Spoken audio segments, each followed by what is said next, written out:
Hi, everybody. Today I'm going to be talking to you about the anatomy of a pin. And you have to bear with me. I'm going to try to load some screenshots because I think that will be the most effective way to share this information.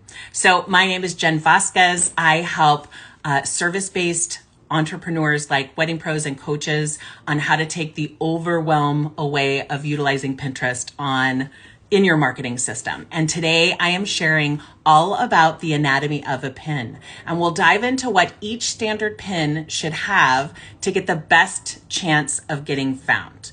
So let me go to that second. I'm getting better with these, I'm telling you. I already mentioned that, so we'll go to the next one. All right, so let's start here first.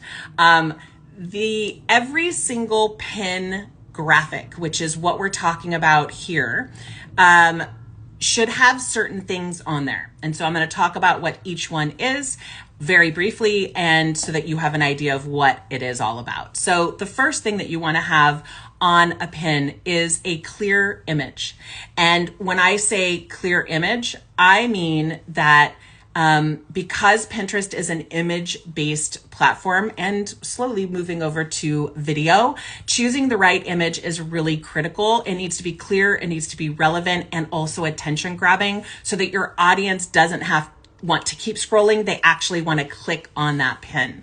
And here's another sort of tip.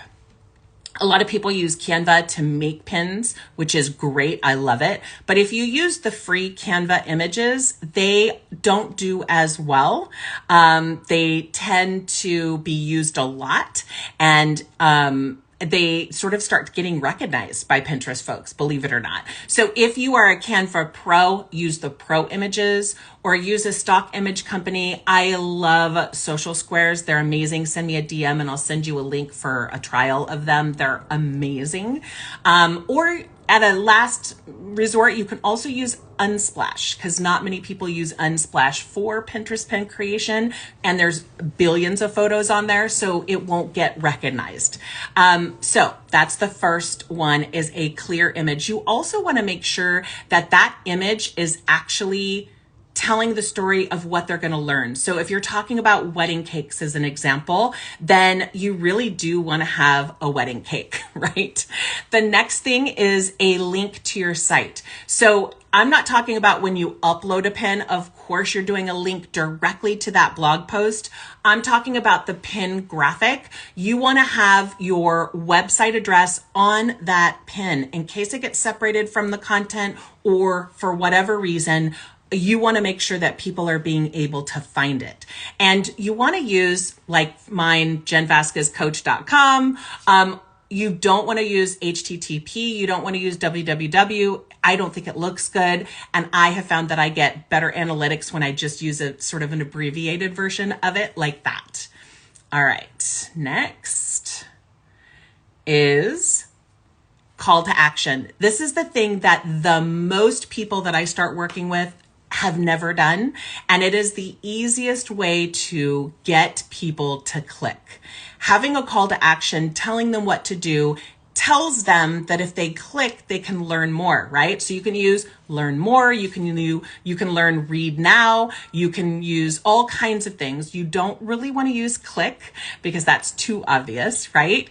I have a 80 calls to action is a free download. Send me a DM and I'll be very happy to go ahead and give you that information. I think that will be really helpful. Calls to action will move the needle on your analytics so fast. The next thing is text overlay. So as a wedding photographer, when I first started out on Pinterest, I was just putting my beautiful images out there, right? And half the time they're getting stuck on a 16-year-old their future wedding board. That's not going to help me get hired, right? So make sure that you're using text overlay to tell people what they're going to find when they click on that pin.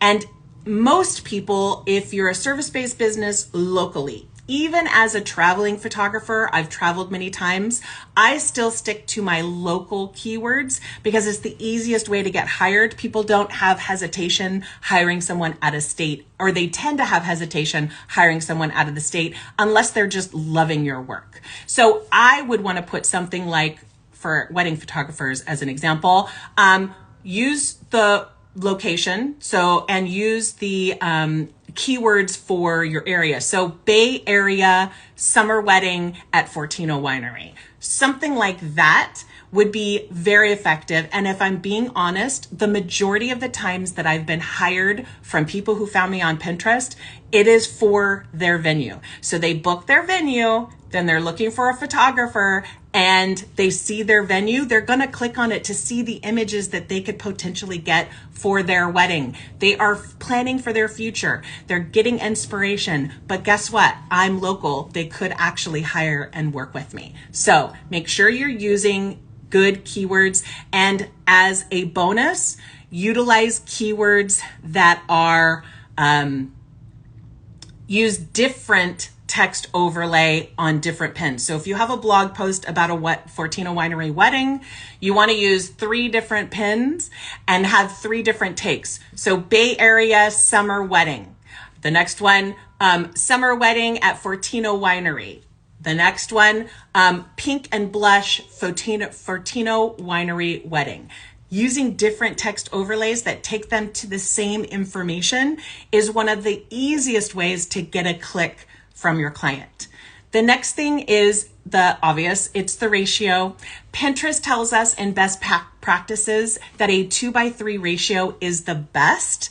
That's about 1,000 by 1,500 for a pin. Those tend to do the best because that's what Pinterest is asking us to do.